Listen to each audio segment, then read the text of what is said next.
If you guys remember, last season, we did a special called Guns in America, A Day in the Life. One of those, we focused in on young kids and guns. But there is something we have not mentioned, and that is those kids who bring their guns to school. But does it end up being a school shooting? Absolutely, probably not.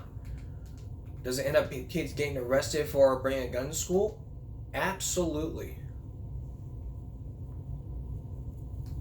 So forget COVID. Let's look at some cases in South Texas where kids have been bringing guns to school, but they end up being arrested anyway. So let's take a look at these incidents that happen.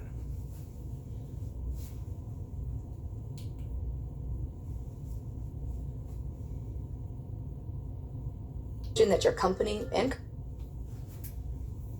on tonight's school security on the minds of parents across the state and certainly right here in the Coastal Bend. This as yet another gun found on a local campus. Yeah, this one happened just this afternoon, and it's now going to bring the number to 6 incidents this school year alone. The most recent case happening on the campus of Ray High School. Now, police were called to the high school for reports of a student showing off a toy gun. That student was showing it to friends when someone nearby noticed and alerted Corpus Christi police. Tonight, they say that the student with the toy gun was detained, but no crime was committed. That student was later released, but another person who interfered with officers on the scene was detained. It remains unclear whether or not that person was a student. The incident is under investigation tonight. And just yesterday, you may recall, we told you about an unloaded gun found at Hamlet Middle School. A note about that incident was sent home to parents. Last week, a student at Cal Allen High School was found with a gun. There was one found on a sidewalk near W.C. Andrews Elementary in Gregory, Portland, and JFK Elementary in the West Oso ISD, also reporting a similar incident within just the last 2 weeks. And last month, a student at Moody High School was arrested for having a pistol on campus. So here's the question. Why are there so many stories about students bringing guns to school? Well, one expert says it may be a case of more people paying attention and reporting the incidents right away. Our Brian Burns joins us now in studio with more on why it seems to be happening amid continued talks of school security and safety. He joins us in studio tonight. Brian?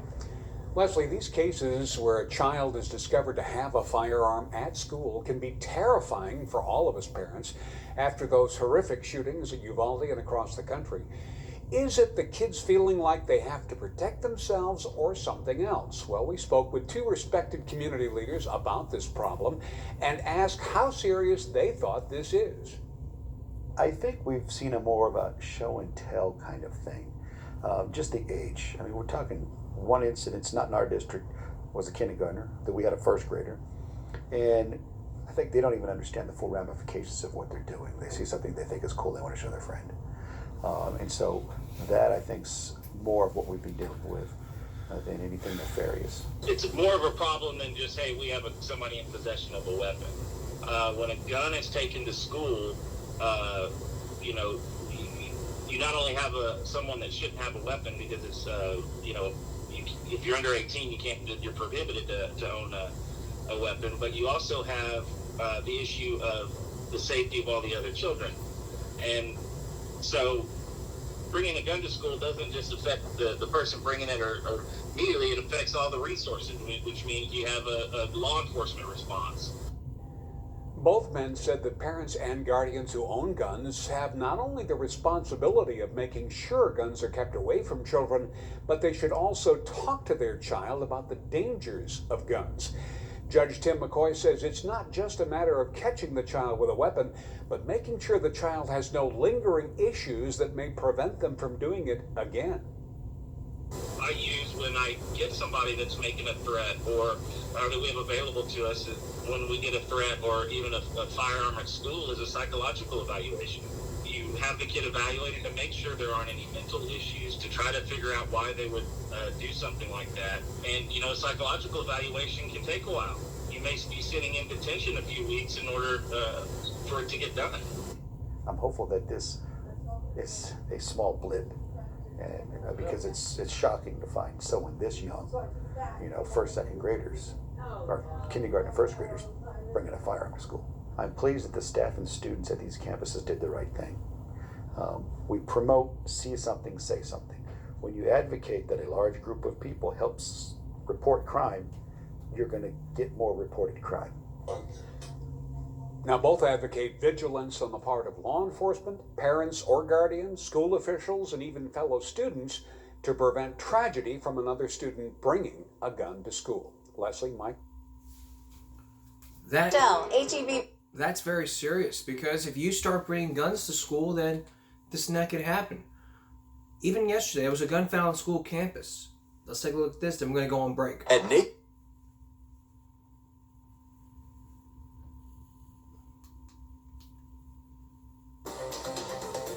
Well, a student could be facing disciplinary action after a gun was found on a middle school campus today. The discovery made this afternoon at Hamlin Middle School. That's on Staples and Hamlin Place.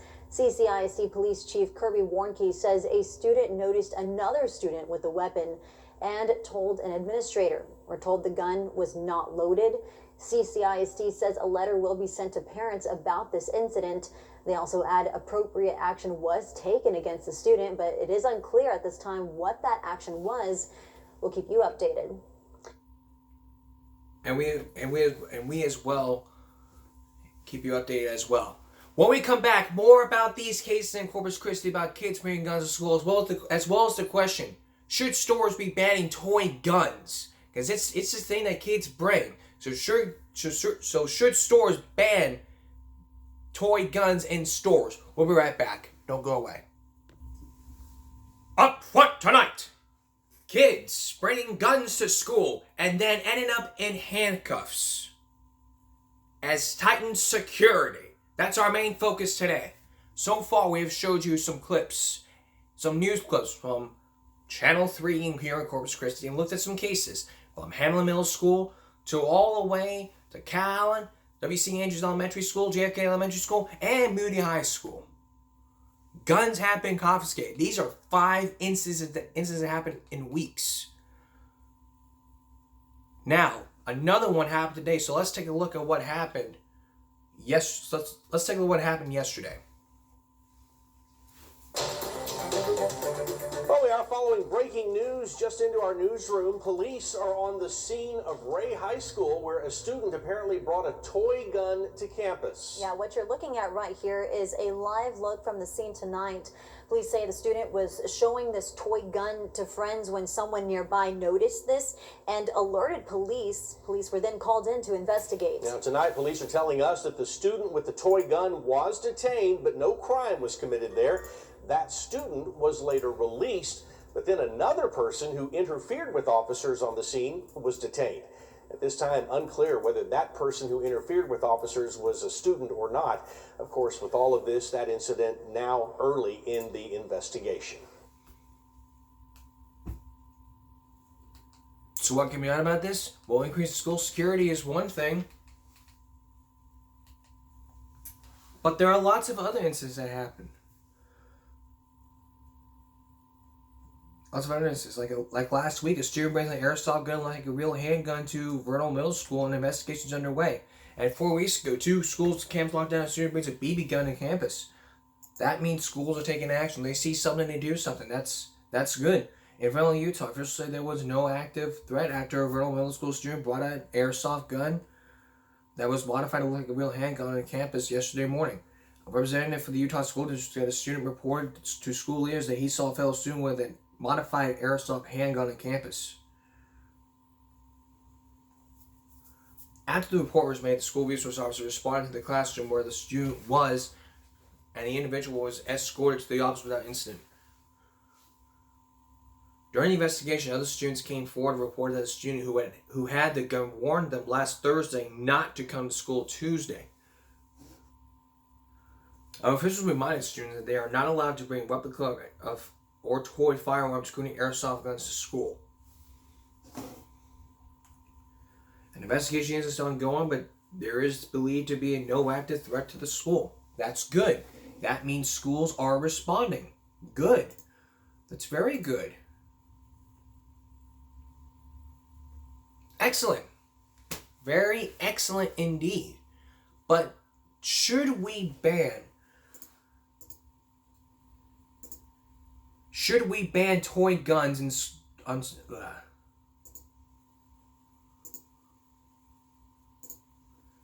should stores ban toy guns? All right, strip stores ban toy guns around Corpus Christi. Sorry. Should schools ban toy guns?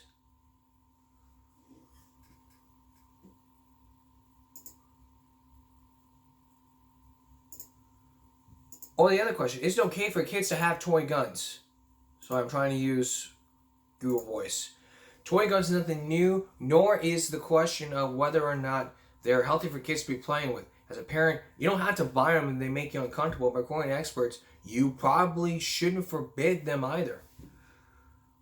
But what happens if it happens? Crime is considered a libel in California. This means, depending on the circumstances of the case, of your criminal history, it could be charged as either a misdemeanor or felony up to a year in county jail, potential state prison sentence for up to 3 years. I mean, are they harmful? The CPSC says, indicating that toy guns with projectiles cause relatively few injuries, mostly in young boys. Magnitude, the problem is small, they have a non-powder and powder firearm most often. Toy gun injuries are in the face and eyes. I mean,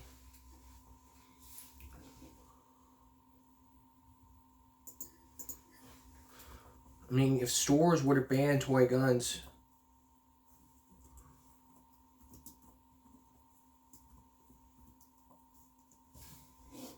I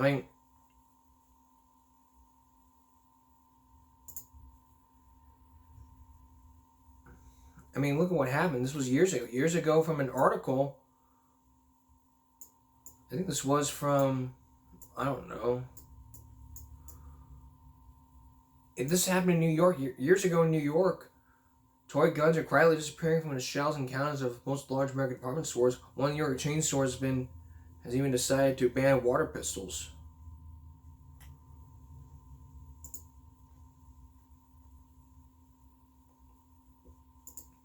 In an article from 2016 from NBC News, in the wake of accidental deaths, bans on toy guns ganging around across America. In the wake of misjudged police shootings nationwide, a town in Maryland is the latest to consider banning toy guns. That's in Maryland. It was on December 14th in Columbus, Ohio, by officers who mistook his BB gun for a real weapon. Town circles across America reviewing and implementing legislation that bans residents from owning realistic, non-lethal weapons.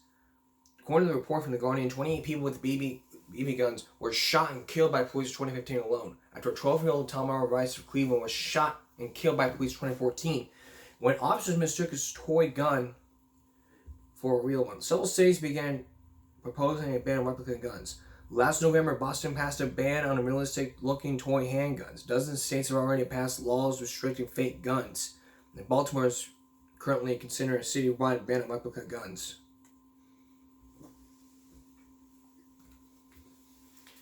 Let's look at one from last year. Last year, a gun was found in a student's backpack in Hamlin Middle School. Now, another one happened. This is the same one last year. Some people say our trade-in process feels... And moments, meantime, at Hamlin Middle School this afternoon when CCISD police say students noticed what they thought was an airsoft pistol in a fellow student's backpack. Those concerned students are being praised for doing the right thing after reporting what they saw to school officials. According to CCISD Police Chief Kirby Warnke, police responded within minutes and discovered what turned out to be a real gun, but thankfully it was not loaded. The student was taken into custody and is being held at the Nueces County Juvenile Justice Center. Kudos. That's good.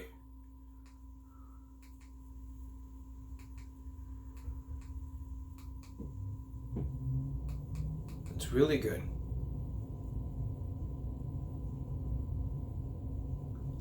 But there's more when we return. No weapon was found at Memorial Junior High after a student report. That's coming up.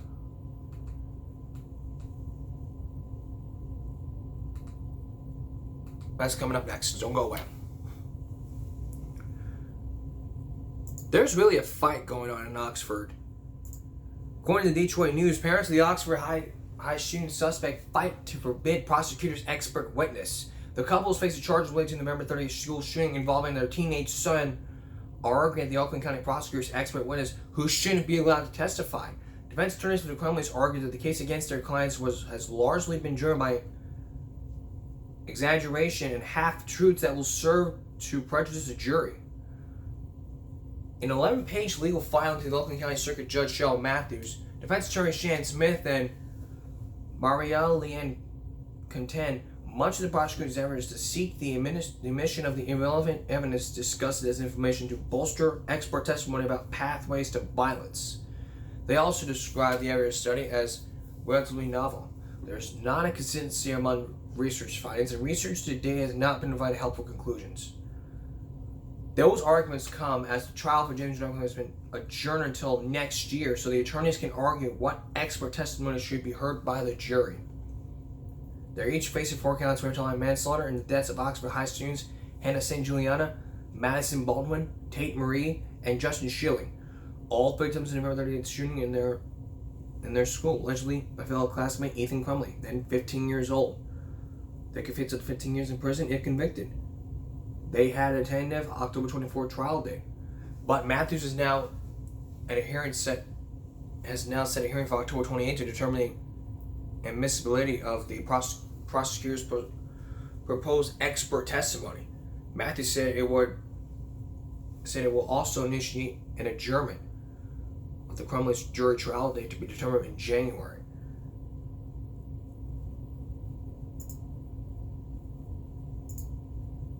Ironically, that's the same month their son will be in another courtroom for his own trial, which carries penalties up to life in prison.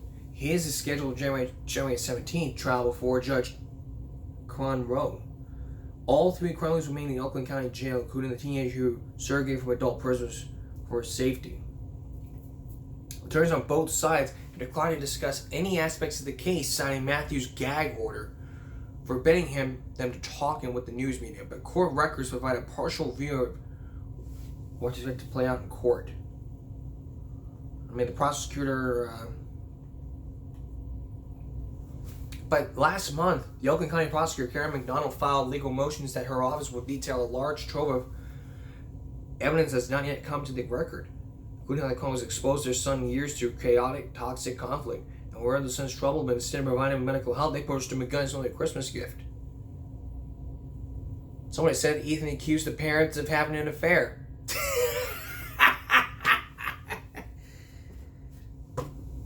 McDonald wrote to Matthews there was a pathway to violence provided to a shooter by his parents' behavior. The FBI Behavior Analyst Unit has recognized that the pathway to violence is a set of behaviors leading up to active targeted violence such as the mass shooting.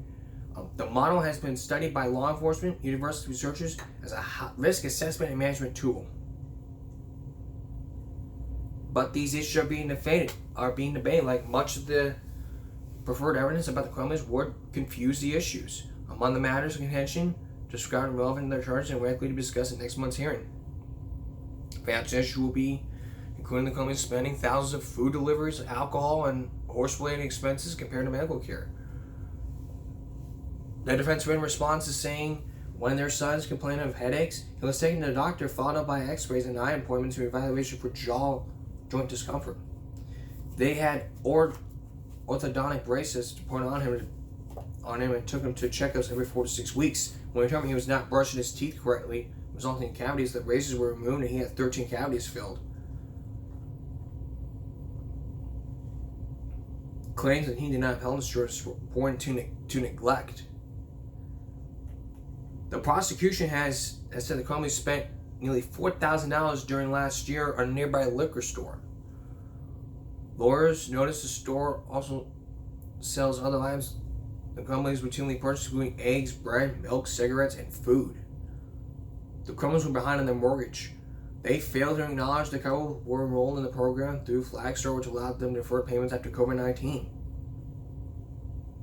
Parents sent their son to summer school camp and took family vacation. They attended parent-teacher conferences and exchanged emails to teachers. He was involved in sports, including soccer, bowling, softball, football, and frequently sent snow skiing with his mother. all of these evidence right here. One witness defense lawyer said they need to call to testify on the client's behalf of the couple's son. Based on the order of the case, anyone with good things to say about the Crumleys are terrified to come forward, Tony's wrote. Families who witnessed the given the defense information about the Crumleys have done so confidentiality, afraid they will become the subject of attack otherwise. Wow. All these evidence. Cherry-picked texts and snippets from written materials while ignoring thousands of messages will disprove the prosecutor's position. Those text messages could be evidence right there.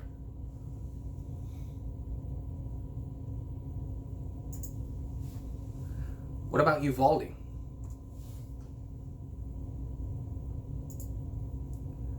Well, yesterday, 2 days ago, Bad Bunny met with Uvalde shooting survivor during a trip to Arlington, Texas. And 2 hours ago, the unannounced shooter audits began in Texas schools in wake of the Uvalde mass shooting.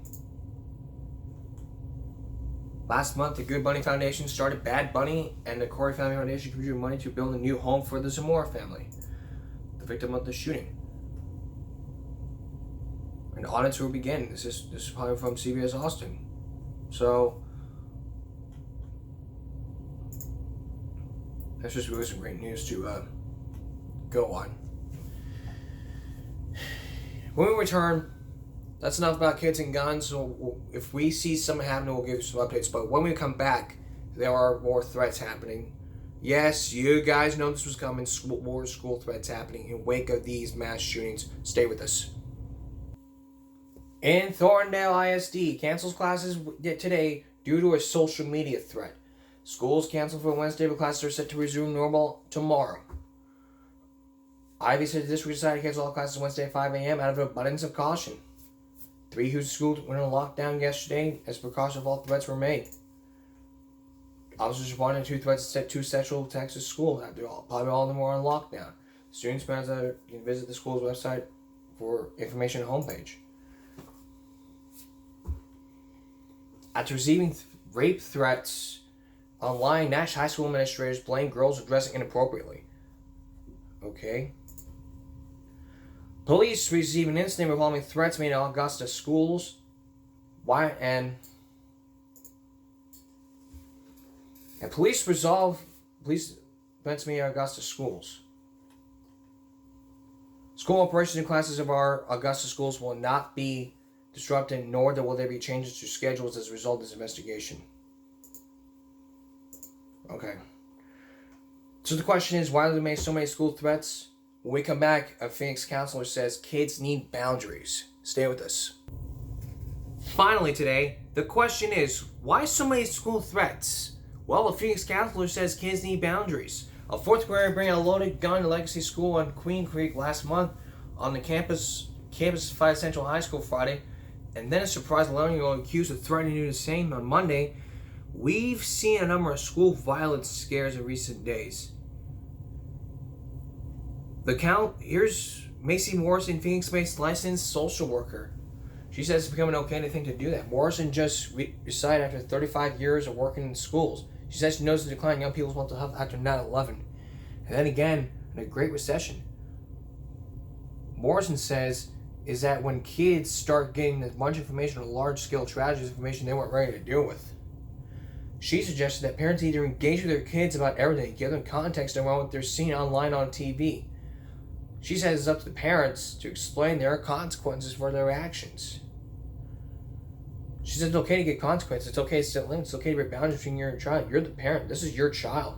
I agree. I agree with that 100%. Back to school threats now. 2 days ago, a North Texas high school's homecoming dance ends early after alleged social media threat. Teaching kids about consequences. You know, let me tell you something. There is an old phrase that I live by every day. When you choose the behavior, you choose the consequences. That's the rule I live by. According to the police, students reported seeing a threat on social media about a person with a gun who was supposed to be at the dance. Students also said they heard gunshots and began running. Police said they were unable to substantiate information after officers at Princeton ISD staff spoke with students. One of the parents, the superintendent, said the district had no information indicating weapons on the campus during the dance, and there were no gunshots fired. But students say they heard gunshots, so who's telling the truth? The students are telling the truth. This one was a juvenile. He was arrested. That's violence. A Frisco High School student was arrested after social media threat, resulting in added security on campus.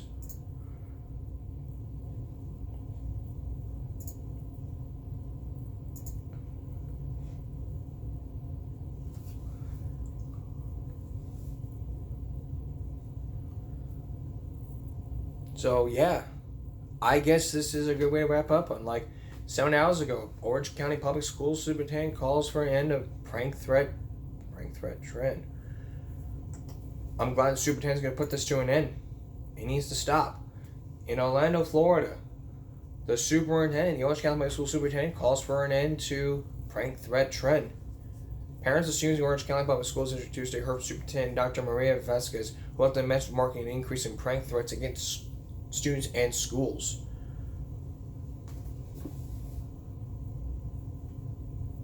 Here is that message. Hello, OCPS family. This is Superintendent Maria Vasquez. The school year has gotten off to a great start as we approach the midpoint of the first marking period. But it appears we are once again experiencing an increase in the number of students making threats against other students and or their schools. Some students may think of this as a prank, but this is not a joke and it's taken very seriously.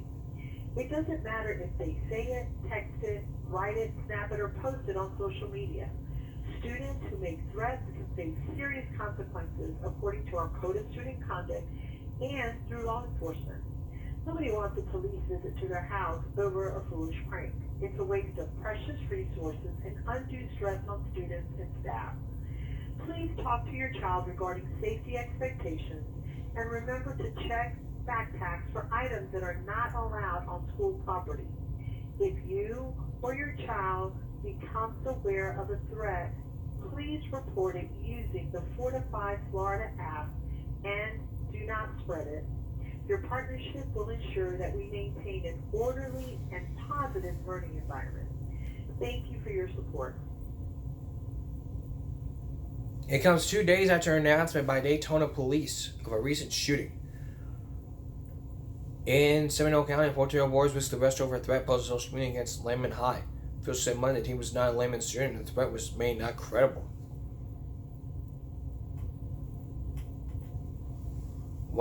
A student could be traumatized by scare regardless if they were in danger, and Jen says it's important to look at it from a vantage point.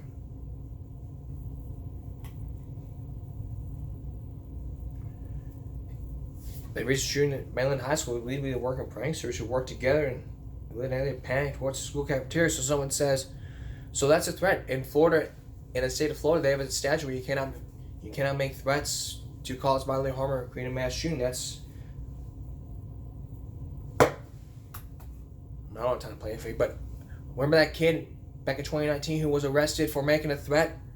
He was a juvenile. He was arrested for doing those things. It's probably a third degree. I can't be sure. That's juvenile jail right there. It's serious jail time. They take this very seriously. And again, Florida state statute, you cannot make a threat to cause bodily harm. If you do, you could be arrested.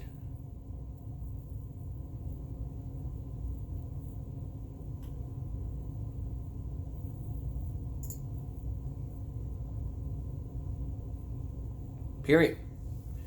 There is no reason to be doing this. You may think, oh, it's just a joke. I mean, if you make a statement saying, I'm going to go shoot up a school or whatever, that's a threat. And you could be arrested under the Florida state statute. You cannot make threats to cause bodily harm. That's jail time right there. So if I go on and say, oh, I pledge ISIS, I'm going to go blow everybody up, that's the same charges. You know what, man? I'm fed up. I'm going to go shoot up my school. That's a threat, and you could go to jail. And you may be saying to officers, come on, officer, it's just a prank. It's a prank? You know what's not going to be a prank? When you're sitting in jail when y'all sitting in jail. The bottom line here is this: talk to your kids. Bottom line is here: talk to your kids. Look through their backpacks, or better yet, get them clear backpacks. Enforce a clear backpack policy at your schools. That way, this won't happen again. It won't happen again. And nobody could be thrown. We don't have to throw people under the bus. Jeez Louise. That's all of this edition of Give Me a Break Wednesday. We'll see you again for Give Me a Break Friday with pornography in our schools. For all of us here at YouTube and Give Me a Break, have a nice day, everyone.